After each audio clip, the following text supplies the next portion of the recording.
오늘은 창세기 21장 22절에서 34절 말씀인데, 이제 아비멜렉과 이제 아브라함이 등장을 하면서 이제 이야기를 합니다. 이제 이것이 오늘날 말세를 사는 우리 교회들에게 무엇을 의미하는지, 이제 우리가 그러한 부분들을 우리가 이제 상고를 할 건데, 22절을 보니까 때에 아비멜렉과 그 군대장관 비골이 아브라함에게 말하여 가로되 네가 무슨 일을 하든지 하나님이 너와 함께 계시도다. 이제 22절 말씀을 보면은 이제 아비멜렉의 신앙, 이제 블레셋 지방에 살고 있는 아비멜렉의 신앙, 지금 이 블레셋 지방에 살고 있는 아비멜렉과 그 군대장관은 이방인이죠, 그렇죠? 이방인의 신앙이에요. 이방인의 신앙인데 그들이 오늘날 교회들에게 어떻게 나타나고 있는가, 이제 그것을 지금 이제 우리에게 보여주시려는 겁니다. 그 아비멜렉은 창세기 20장 4절을 보면은 아브라함이 이제 그 부인인 아내인 사라와 함께 이제 블레셋 가까운 지경에 가서 거하게 되었을 때, 또 이제 그 사라를 누이라고 이제 이야기를 하니까 아비멜렉이 이제 아내를 취했죠. 그때 아비멜렉이 이제 20장 4절에 이제 그 밤에 하나님께서 나타나셔가지고 현몽하셔가지고 얘기를 하실 때 아비멜렉이 하는 말이 무엇인고 하니 주여 주께서 의로운 백성도 멸하시나이까, 그렇게 얘기를 해요.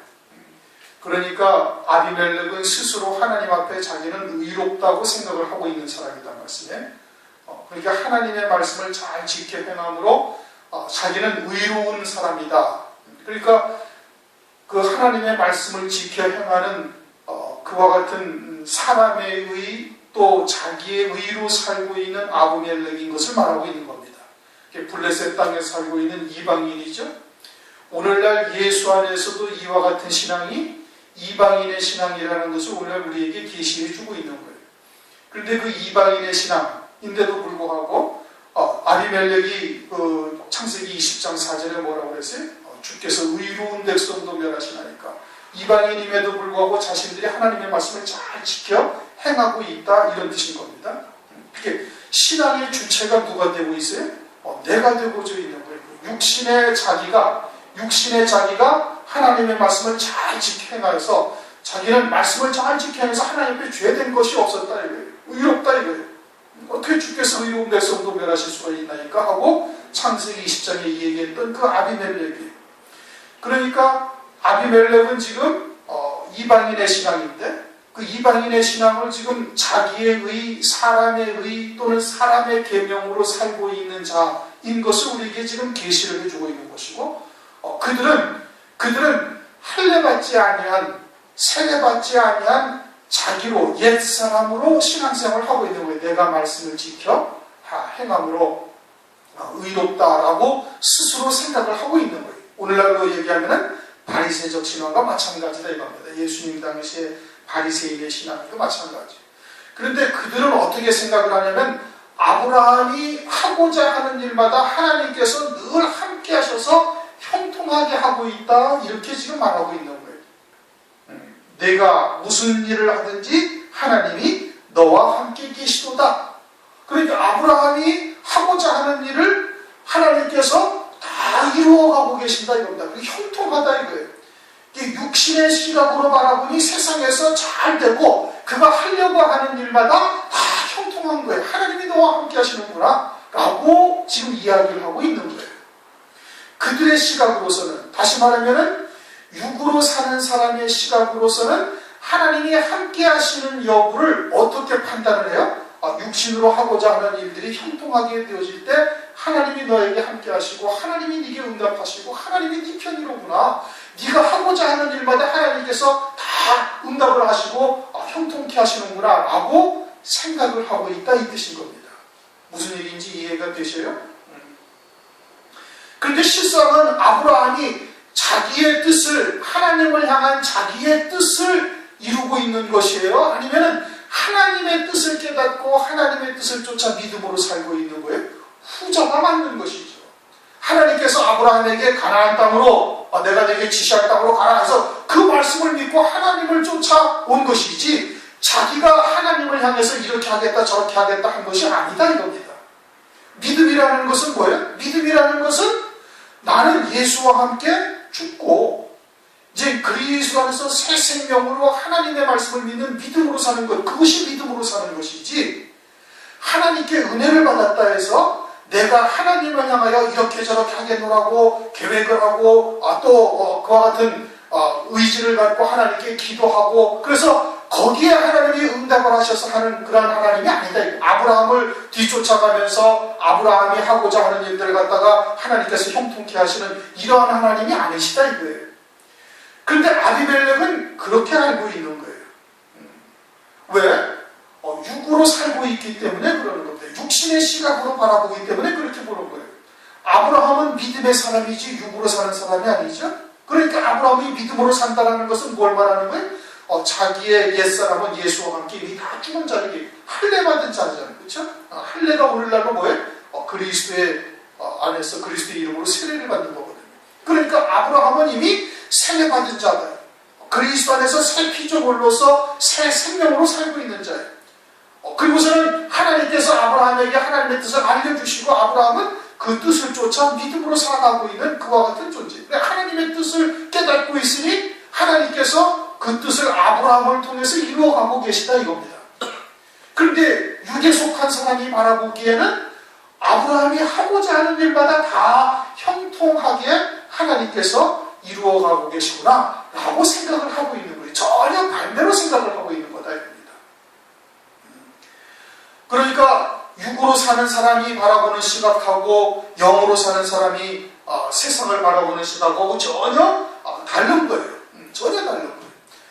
그러니 아브라함의 믿음에 아브라함은 지금 하나님의 뜻을 깨닫고 하나님의 뜻을 이루는 도구로서 쓰임받고 있을 뿐이지 자기가 하나님을 향해서 이렇게 저렇게 하겠다라고 하는 것이 하나도 없다는 말씀이거든요. 믿음으로 살고 있는 거예요. 그러니 나를 향하신 하나님의 뜻이 중요한 것이지 하나님을 향한 내 뜻이 중요한 것이 전혀 아니에요. 그런데 이 아비멜렉과 비굴은 어떻게 생각을 해요? 우리가 은혜를 체험하고 내가 하나님을 열심히 믿고 또 섬기고 있으니 내가 하나님을 향하여 이리저리 하겠다고 계획한 그 모든 것들을 하나님께서 함께해서 그 뜻을 이루어 가시는 것이 이것이 형통한 것이고 그것이 하나님께서 함께 하시는 표적이라고 이렇게 이야기를 하고 있는 겁니다. 잘못 알고 있는 것이죠. 빌립보서 2장 13절을 보면은 너희 안에서 행하시는 이는 하나님이시니 자기의 기쁘신 뜻을 위하여 너희로 소원을 두고 행하게 하신다. 그렇게 말씀을 하고 있어요. 그러니까 육신에 속한 자들은 이 말씀을 어떻게 오해하냐면 내가 하나님으로부터 은혜를 체험하고 내가 그리스도인으로서 이제 하나님을 위하여 헌신하며 살겠다라고 생각을 하고 다짐을 하고 그리고 하나님을 향하여 내가 이러이러한 잘한 계획을 세우는 것이 그것이 하나님이 내 안에서 하나님의 뜻을 이루어가는 방편으로 그렇게 나에게 소원을 두고 계시구나, 소망을 갖게, 소원을 갖게 하셔서 하나님께 기도하게 하시는구나 이렇게 여긴다니까요. 그것은 하나님의 말씀을 아주 잘못 보고 있는 거예요. 너희 안에서 행하시는 이는 하나님이시니 자기의 기쁘신 뜻을 위하여 너희로 소원을 두고 행하게 하신다라는 것은 하나님의 기쁘신 뜻을 먼저 우리에게 깨닫게 하시고 그것이 우리의 소망이 되고 믿음으로 받게 되어져서 그 뜻을 나를 통해서 이루어 가신다 이거예요. 아브라함이 하나님을 향해서 뜻을 세운 것이 아니고 하나님께서 아브라함에게 하나님의 뜻을 알려주시고 그리고 아브라함으로 하여금 그 말씀을 믿음으로 받게 하셨어요. 하나님이 하신 말씀을 믿음으로 받으니 하나님께서 의롭게 여기신 것이고 그리고 그 믿음으로 받은 아브라함을 통해서 하나님의 뜻을 이루어 가시는 거예요. 아비멜렉은 전혀 다르게 지금 보고 있는 거예요. 아브라함이 하나님을 향해서 기쁘신 뜻을 쫓아 하나님을 향해서 자기가 이렇게 저렇게 하고자 할 때 하나님께서 늘 함께 하시고 그를 도와주시는구나 이렇게 잘못 알고 있다 이 뜻인 겁니다. 잠언서 28장 9절을 보면은 사람의 귀를 돌이키고 율법을 듣지 아니하면 그의 기도도 가증하다 그렇게 말씀하고 있어요. 그러니까 내가 하나님을 향해서 무엇인가 계획을 세우고 그것을 하나님 안에서 이루어달라고 막 기도하는 것보다 하나님께서는 무엇을 더 원하고 계시는 거예요? 율법을 듣고 아버지의 뜻을 깨닫고 아버지의 뜻대로 구하는 것은 하나님께서는 기뻐하시는 거예요. 그렇게 율법을 듣지 아니하고 하나님께 기도하는 것이 가증하다 이겁니다. 요한복음 15장을 가면 너희가 내 안에 먼저 어디로 들어가야 돼? 주님 안에 들어가야 되는 거예요. 그리고 내가 너희 안에 있으면 그러면 무엇이든지 원하는 대로 구하라. 그러면 다 이루리라. 그러니 우리가 주님과 하나 되는 것이 우선돼야 되는데 그것은 주님의 뜻을 깨닫고 주님 안에 하나가 되어지고 온전히 주님의 말씀이 나를 주장하는 삶이 되어질 때 그때 무엇이든지 구하려는 거예요. 그럼 무엇을 구하겠어요? 주님의 뜻대로 구하는 자가 되는 것이죠. 그러할 때 무엇이든지 하나님께서 이루라. 그렇게 지금 말씀을 하고 있는 겁니다. 그러기 위해서는 우리가 먼저 세례 받은 자가 되어야 되는 것이고 완전히 주님 안에서 안식하는 자가 되어질 때 주님의 뜻을 깨닫게 하시고 믿음으로 하나가 되어져서 아버지의 뜻을 이루는 도구로서 쓰임받게 되어지는 겁니다. 이제 그렇게 얘기를 하면 또 이제 이렇게 생각을 해요. 우리가 마지막 때 하나님께서 이루어 가실 구원의 뜻을 깨닫고 있고 첫째 부활의 영광 어린 양의 안에 되는 길이 무엇인지를 지금 우리가 알고 있고 환난을 통해서 순교케 하셔서 어린 양의 안으로 세우겠다 하시는 하나님의 뜻을 우리가 믿음으로 받았지 않습니까? 그렇죠? 그것을 믿음으로 받았으니 그러한 하나님의 뜻을 깨닫고 가는 우리들을 하나님께서 형통케 하시리라 라고 생각을 하고 있으면은 아비멜렉과 또 비슷한 거예요. 전도서 9장을 한번 봅시다. 우리가 이거는 지난번에 다 상고를 했던 건데 전도서 11장 5절 전도서 11장 5절 전도서 11장 5절 다같이 시작. 바람의 길이 어떠함과 아이 벤 자의 태에서 뼈가 어떻게 자라는 것을 네가 알지 못한 같이 만사를 성취하시는 하나님의 일을 네가 알지 못하느니라. 하나님께서 우리에게 그와 같은 첫째 부활의 영광 어린 양이 안에 되는 길을 또는 또 그와 같은 하나님의 말씀을 우리에게 믿음으로 주셨으니까 그 믿음으로 받은 자가 이제 그 뜻을 쫓아 나가고자 할 때 우리의 발걸음을 하나님께서 형통케 하시리라. 그러한 하나님의 말씀을 믿음으로 받았으니 이제는 그 안에서 내가 하나님을 향해서 이리저리 하고자 하는 일들을 하나님께서 형통케 하시리라고 생각을 한다면 그것도 오해인 겁니다. 무슨 뜻인지 이해가 돼요?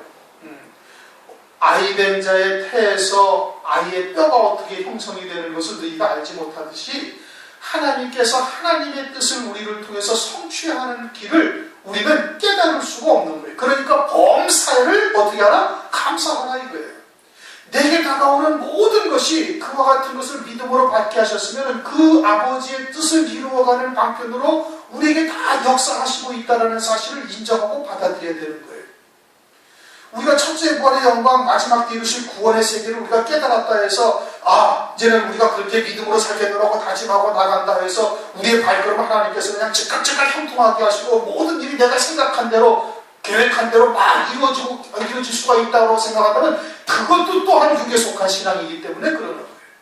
하나님이 모든 만물의 주권자이시고 우리를 향해서 아버지의 뜻을 깨닫게 하셨으면 우리를 통해서 아버지의 뜻을 반드시 이루어 가시는데 그 이루는 길은 그 성취케 하시는 방법은 그건 하나님께 달려있는 거예요. 그것을 내가 생각하고 내가 결정하고 그대로 또 되지 아니한다고 해서 그것을 또 가지고서 실족하거나 시험에 들면 안 되는 거예요. 그건 아비멜렉과 마찬가지의 신앙이에요. 그건 그리스도 안에서 세례받은 자로서도 아직 온전한 세례를 받지 못했기 때문에 그러는 거예요. 여전히 내 안에 내가 많이 살아있으니까 그와 같이 계획하고 또 결정하고 그와 같은 것을 하나님께서 이루어달라고 기도하는 것과 마찬가지예요. 그건 아브라함이 아비멜렉을 바라보는 시각과 별반 다르지 않다 이겁니다.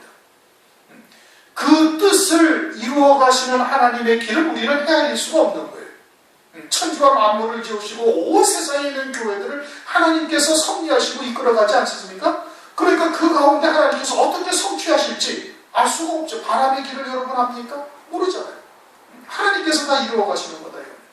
그러니까 그런 거에 대해서 섣불리 예단해서는 안 되는 것이고, 또 우리의 기대에 하나님께서 동일하게 역사하지 아니하셔야 돼서 실망할 필요도 없는 거예요. 우리에게 그 믿음을 주셨으면 하나님께서 반드시 이루어 가신다.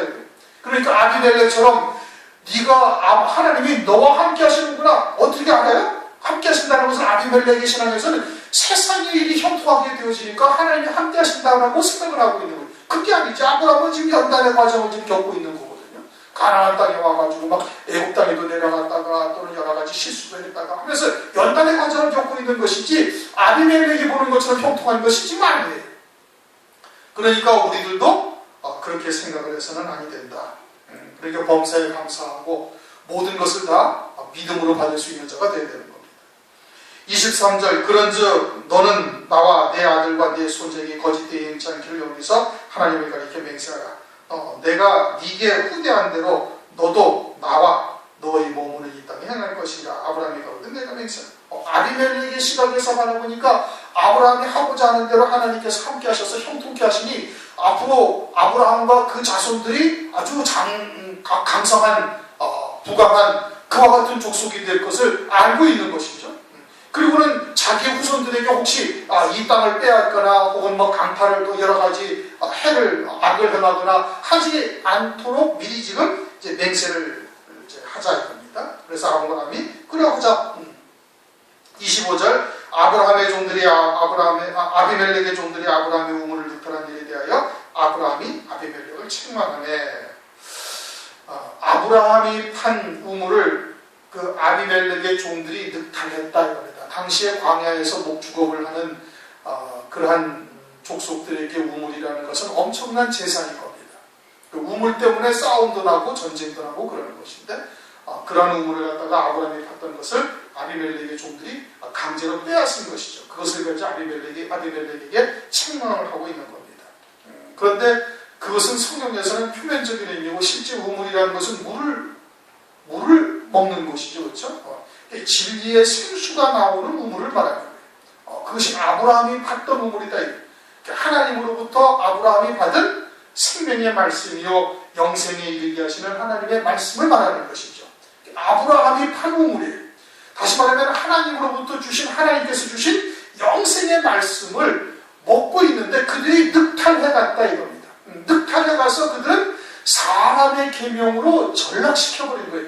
영생에 이르게 한 하나님의 말씀, 이 성경 전체가 영생에 이르게 한 하나님의 말씀인데 이것을 가지고 자기들의 주관적인 해석을 해가지고 이것을 사람의 계명으로 바꿔버리고 때로는 그 가운데 자기들의 필요한 것만 뽑아가지고 기복적, 세속적 신앙으로 하나님의 말씀을 변질시켜버리는 거예요. 하나님의 말씀을 강탈한 것과 마찬가지가 되어지는 것이죠.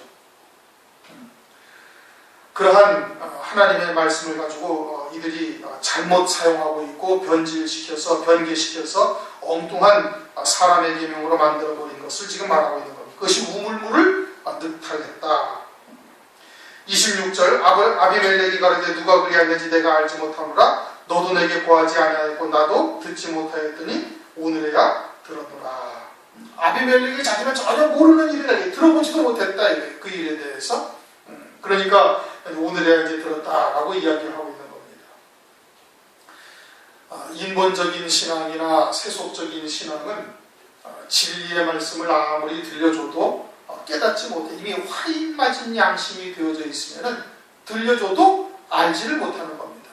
예수님이 이 땅에 오셨을 때 마태복음 12장 19절을 보면 그가 다투지도 아니하며 들리지도 아니하니 아무도 길에서 그 소리를 듣지 못하리라 그렇게 말씀하셨어요.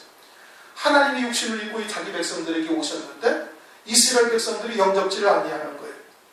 그러면 하나님께서 아주 막 강권적으로 엄청난 이적과 표적을 베풀고 그리고 온 이스라엘 백성들이 다 들을 수 있는 쩌렁쩌렁한 목소리로 그냥 외치면은 되겠어요 안 되겠어요? 다 된다 이거예요. 근데 그렇게 하지 않으시는 거예요. 들리지도 아니하고 다투지도 아니고 이것이 진리라고 막 하는 그 이스라엘 백성들에게 강압적으로 이야기하지도 않냐는 거예요. 왜 그래요? 이미 다 화인 맞은 양심이 되어져 있어가지고 마치 가나안 백성들이 죄악이 관영해가지고 하나님이 멸하실 때가 다 되어 있던 것과 똑같은 상태가 이대 백성들에게, 하나님의 백성들에게 이루어졌으니까 굳이 막 외쳐서 이것이 진리다, 내가 하나님의 아들 그리스도라고 그들에게 이야기할 필요가 없으셨던 거예요. 아비멜렉에게 아브라함이 그와 같은 것을 이야기하지 아니한 것도 그들은 이미 다 화인 빠진 양심이 되어져 있으니 더 이상 이야기를 해봐야 돌이킬 수 있는 그와 같은 상황이 아니기 때문에 그러는 거예요. 마태복음 7장을 가면은 6절에 거룩한 것을 개에게 주지 말며 너희 진주를 돼지에게 던지지 말라. 저희가 그것을 발로 밟고 돌이켜 너희를 찢어 상하게 할까 염려하라. 개나 돼지에게 거룩한 것이나 진주를 던지지 말라고요. 그들은 그 가치를 알아요, 원래? 알지 못하는 거예요. 그렇게 발로 밟고 찢고 도리어 너희를 상하게 한다. 그러니 그들에게 계속 복음과 진리의 말씀을 갖다가 참된 진리의 말씀, 영생의 말씀을 전해주면 어떻게 하겠어요? 이제 나중에는 사사건건 시비 붙고 대적하고 그리고서는 그냥 뭐 이단시 취급을 한다든지 이렇게 된다 이게. 그러냐? 아직도 남은 자가 있으니까 전하기는 전해야 되는 거예요. 전하되 개와 같이 또는 돼지와 같이 대적할 자들이라면 그러면 더 이상 전할 필요가 없다 이겁니다. 그러나 아직도 남은 자를 하나님께서 주셨으니까 하나님의 말씀을 증거하기는 증거해야 되는 것이죠. 왜 아비멜렉에게 고하지 아니했다? 이미 그들은 화인 맞은 양심이 되어져 있으니 더 이상 이야기할 필요가 없는 것이죠. 27절 아브라함이 양과 소를 취하여 아비멜렉에게 주고 두 사람이 서로 언약을 세우니라. 창세기 20장에서 아비멜렉에게 양과 소를 받은 것이 있어요. 그래서 그것을 돌려주는 겁니다. 다시 말하면 전혀 영적으로 같지 아니한 그와 같은 신앙에 도움을 받아서 치부할 필요가 없다 이겁니다. 신앙이 다른 사람끼리 서로 영적인 교제를 해야 할 필요가 전혀 없는 거예요. 그러니까 창세기 20장에서 받았던 양과 소를 다 돌려주고 그리고 서로 언약을 세우리라. 28절 아브라함이 7 암양 새끼를 따로 놓으니 아비멜렉이 아브라함에게 이르되 이 7 암양 새끼를 따로 놓으면 어쩌면요? 아브라함이 가로되 너는 내 손에서 이 암양 7 7을 받아 내가 이 우물 판 증거를 삼으라 하고 두 사람이 거기서 서로 맹세하였으므로 그것을 부엘세라 이름하였더라. 그러자 이제 아브라함이 또다시 7 암양 새끼를 따로 구별해 놓고 이것을 아비멜렉에게 줍니다. 왜 줘요? 이 우물을 판 증거.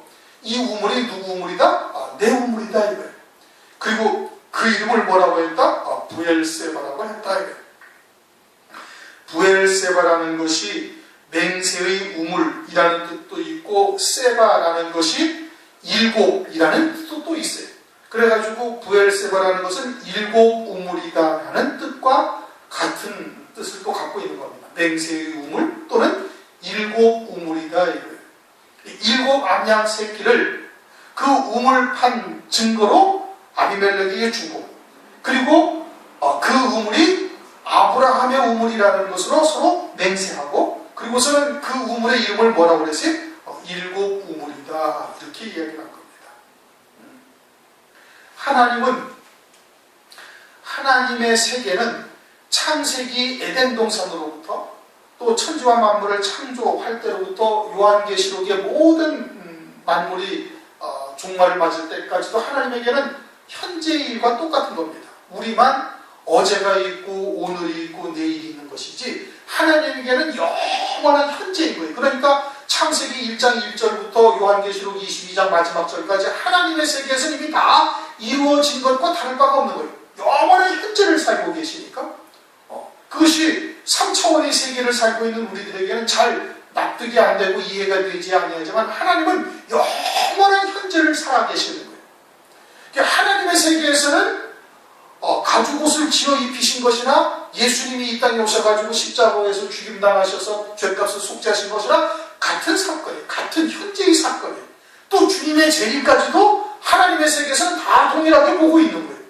그러한 의미에서 7 암양 새끼와 7 우물이라는 것은 무엇을 말하는가? 그것은 요한계시록 2장 3장에서 말씀하고 있는 7 금촛대 교회를 말하는 거예요. 아브라함의 우물이다 이게. 아브라함에게 주셨던 하나님의 진리의 말씀이고 아브라함이 그 말씀을 믿음으로 믿음의 조상이 되는 거예요. 모든 믿는 자의 조상이 되는 아브라함이다. 그 아브라함이 어떠한 영광에 이르러요? 첫째 부활의 영광에 이르르죠. 당연한 것이지. 왜? 믿음의 조상이니까.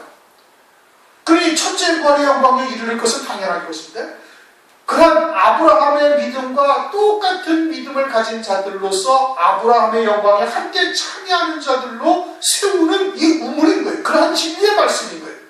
그것이 부엘세바라는 뜻이에요. 일곱 우물이다? 그럼 일곱 우물이 뭘 말하는 거예요? 일곱 금초대의 교회를 말하는 거예요. 마지막 때 그러한 진리의 말씀으로 아브라함과 똑같은 믿음을 갖고 아브라함과 같은 영광에 참여하는 자로 세우는 그와 같은 일곱 우물을 말하는 거예요. 갈라디아서 3장 9절에도 말씀하고 있잖아요. 믿음으로 말미암은 자들은 아브라함과 함께 믿음 있는 아브라함과 함께 복을 받는다. 아브라함의 믿음에 이르게 하는 그와 같은 말씀이 되는 것이고, 그러한 말씀이 있는 교회는 마지막 때 일곱 금초대 교회를 말하는 것이고, 이 암양 새끼 일곱을 이 아비멜렉에게 주는 것은 주님이 우리를 핏값으로 값주고 산 바 된 존재들인 거예요. 특별히 마지막 때 그와 같은 일곱 금초대 교회를 주님이 핏값으로 사신 바 되어진 어린 양을 갖다가 값으로 주고 산 것과 마찬가지로 그와 같은 값을 치른 주님의 일곱 금초대 교회임을 말씀을 하고 있는 것이고, 그것이 암양 새끼라는 것은 아브라함의 때로부터 요한계시록이 성취되어지기까지 그 일곱 암양 새끼가 온전한 어미양이 되어져서 새끼를 생산할 수 있는 그와 같은 자리에까지 이르게 되어질 것을 말하는 거예요. 언제? 환난의 때. 그렇게 그 길이 열려지고 그 신앙이 성숙되어져 하나님의 말씀이 그때 가서 다 열리게 되어질 것을 말씀을 하고 있는 것이죠. 그래서 일곱 암양 새끼라고 말씀을 하고 있는 겁니다. 마지막 때가 되어지면은 누가복음 8장 17절 말씀을 보면은 숨은 것이 장차 드러나지 아니할 것이 없고 감추인 것이 장차 알려지고 나타나지 아니할 것이 없느니라. 그러니 마지막 때가 되어지면 그리스도의 신부에 이르는 길이 아주 명확하게 딱 드러나게 되어지는 거예요. 그래서 두 증인이 금초대교회에서 양육을 받고 나가서 하나님의 말씀을 증거해서 3일자를 살리고 신령 성전을 청량하게 되어지는 거예요. 이제 새끼를 낳을 수 있는 그와 같은 자리에까지 이르게 되어진다.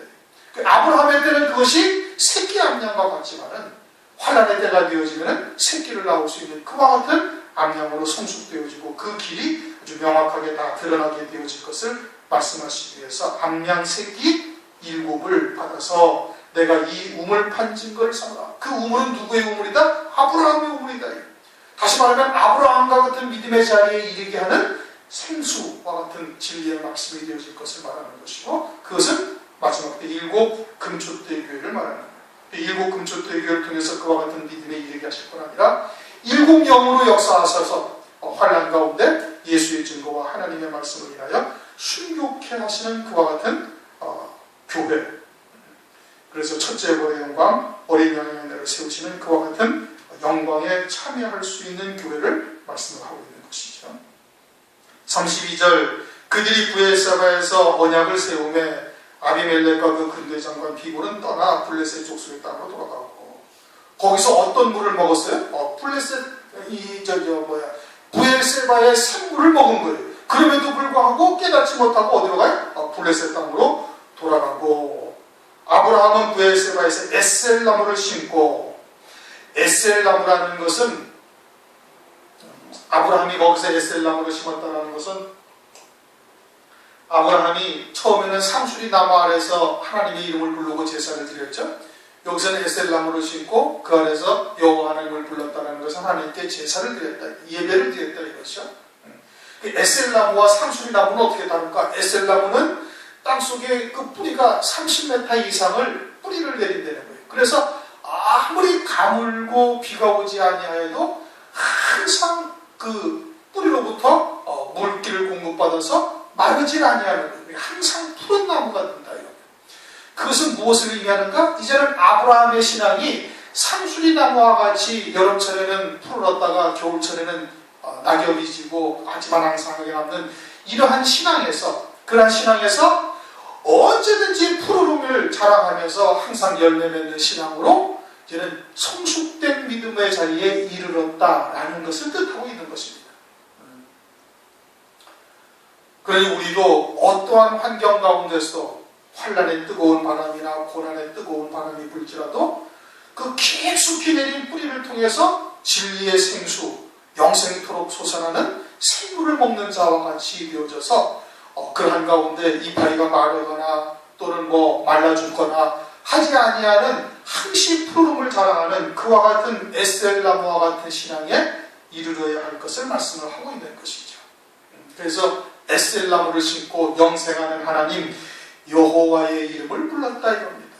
그 앞에 이스마엘은 하나님이 이스마엘과 함께 하신다고 그랬죠. 여호와 하나님이라고 말씀하고 있지 않으세요? 여호와라는 것은 오늘날로 말하면 예수 그리스도와 같이 그렇게 구원하시는 주님 안에 있는 하나님의 백성인 것을 말하고 그러한 하나님의 뜻을 아브라함을 통해서 이루어 가시는 그와 같은 역사가 있음을 이제 말씀을 하고 있는 겁니다.